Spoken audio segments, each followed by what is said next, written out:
Dolphins Today is sponsored by Kinzuri, the height-boosting shoes. You guys can get 15% off on top of their 30% site-wide sale when you go to kinzuri.com/chat. Today's show breaks down 10 different free agents the Dolphins could sign to reunite with the Miami Dolphins. That's right, we're focused in on former players potentially making a return to the organization. So we'll go player by player here, beginning with the name that I hadn't really thought about until today, and I'm actually kind of intrigued by, in all seriousness. Some of these names aren't the best ideas, but it's a fun show to do.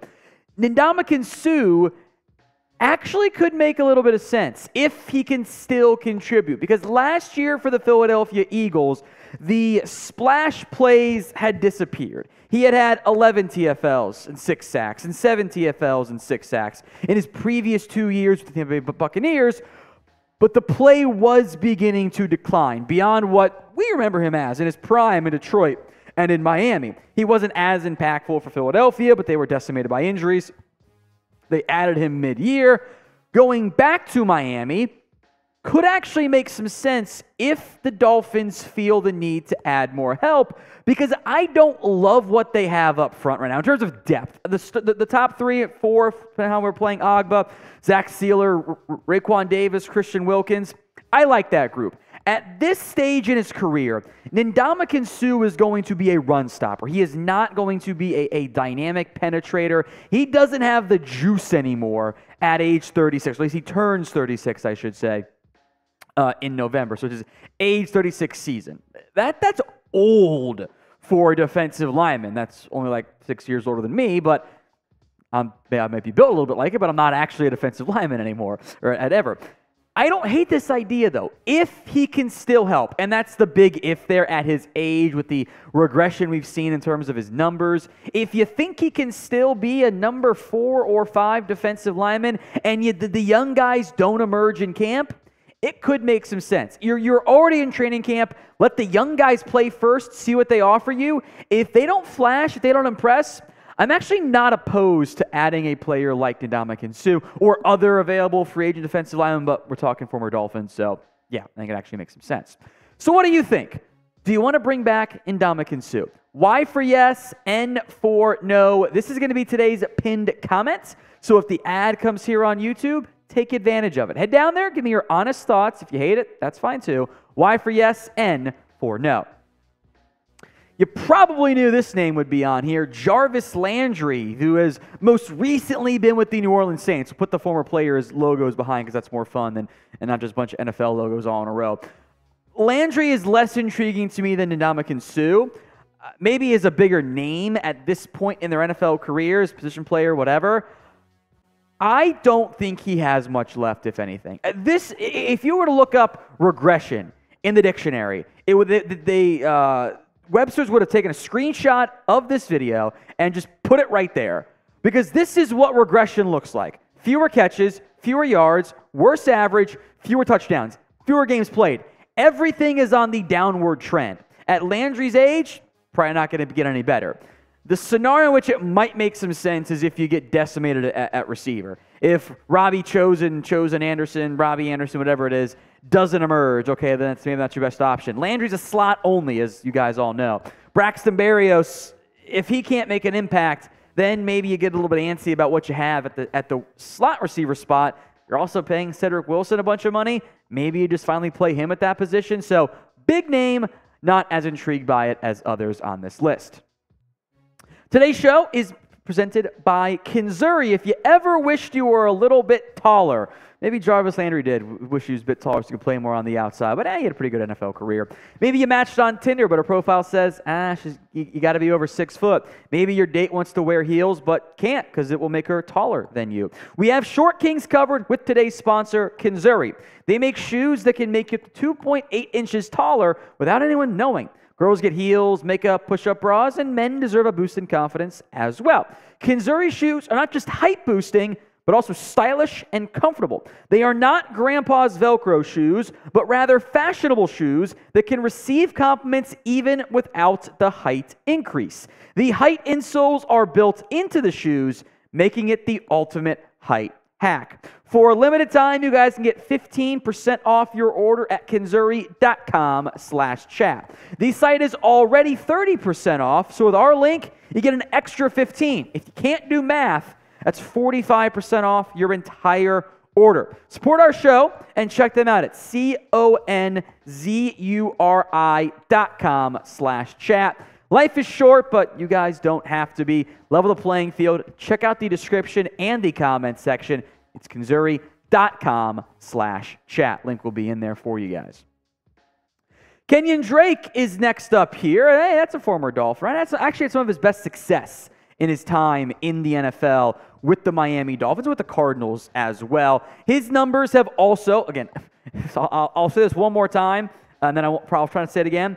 The numbers have declined for the most part. He actually was more productive last year as a runner, less productive as a pass catcher. His career path has been kind of funny, like kind of broke out in that Cardinals-ish era and then got a bag from the Raiders, and then they didn't use him, and he was kind of a bit player for Baltimore and was inactive for a bunch of games, not contributing in an offense that gets a lot of good yardage for their backs. I would guess that the role for Kenyan Drake is the Devon A-Chain role. That explosive back who can do some pass catching stuff for you, contribute in that area. If you lose another player to injury at running back, namely Mostert or Wilson, knock on wood, you don't go sign a Dalvin Cook, whatever, then maybe a veteran back like Kenyan Drake could make some sense, but it's not my favorite option of the group.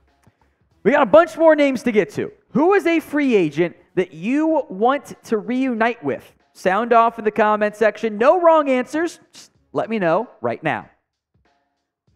Teddy Bridgewater is next up here. We'll see how much longer he's actually available. He did have a visit with the Detroit Lions, so I wouldn't be surprised if he signs, maybe before the video goes out. Who knows? Bridgewater was kind of a disappointment in Miami. He just didn't play that well. I was expecting much better play after what we'd seen from Bridgewater in years past. Maybe just not a great scheme fit for whatever reason in the Mike McDaniel offense, but the Dolphins did not hesitate to move on from him. They went after Mike White. They poached him away from the New York Jets. Skylar Thompson's still on the roster. You know, if White goes down with an injury, then maybe it could make a little bit of sense with just the timing and knowledge of the offense. But I think he'll sign elsewhere. And it should be telling that a backup quarterback unsigned in July, not a good sign for their career. How about an offensive lineman? We won't put Eric Fisher on here because he couldn't even play last year. Ja'Wuan James, of the guys in this first five, maybe second or third on my list, which is saying something because I'm not in love with the idea. Look, the Dolphins are a bit banged up right now along the offensive line. Terron Armstead, Isaiah Wynn began training camp, at least on the PUP list. Austin Jackson is a big question mark. The Dolphins haven't fully replaced Ja'Wuan James from what he was in his time in Miami. When he was with the Dolphins, which is that final season, you saw plenty of promise and ability. The issue is you haven't seen Ja'Wuan James since then because he's barely played football. Signs with Denver, gets hurt, 63 snaps. Gets hurt again in 2020, gets hurt again in 2021, or at least missed time from carryover injuries there. 24 snaps last year for the Baltimore Ravens. When you're approaching 90 snaps combined over 4 years, man, your career's almost over. Now, who here is subscribed to Dolphins Today? About 48% of you who've been watching lately are not subbed. And that's disappointing because a lot of you guys are actually repeat watchers, but you're missing out on our videos. We're going to have you guys covered. New host is coming very soon, folks. A full-time, dedicated Dolphins fan host for you. If you haven't already, hit that sub button right here, youtube.com/DolphinsNews. The next couple names will go a bit quicker on because they all play the same spot. I'm looking at the edge rusher grouping, where you're in pretty good shape. Jalen Phillips, Bradley Chubb, Agba can play on the outside. There's decent depth. Andrew Van Ginkel, Malik Reed. But there are some notable former Dolphins who are out there, including guys who have played very recently for the team. Trey Flowers, first up, who he didn't have a very good year last year. We won't spend too much time on him. Melvin Ingram continues to find a way to contribute, even though by a defensive front four player standard, the dude is insanely old. Kyle Van Noy has always been a good fit for what the Brian Flores-style defense did, but it is now Vic Fangio, so it's not quite the same scheme. And then Robert Quinn. Yeah, you guys remember him? It's been a while, right? He had a really, really awesome 2021 campaign, and then was a non-factor in 2022, which was kind of interesting and curious from that perspective. The numbers, the guys that stand out here, it's Ingram and it's Van Noy. Maybe if you still want that kind of hybrid edge inside linebacker guy, Van Noy could check that box for you. Melvin Ingram could be a fit if you really need a veteran. If there's probably injuries, is where that could potentially start to make the most sense with where the team is currently at. Robert Quinn's kind of been on a weird every other year is a good year campaign, but at his age, that's not necessarily a gamble you want to take anymore, and I'm kind of not intrigued by Trey Flowers after what we saw last year.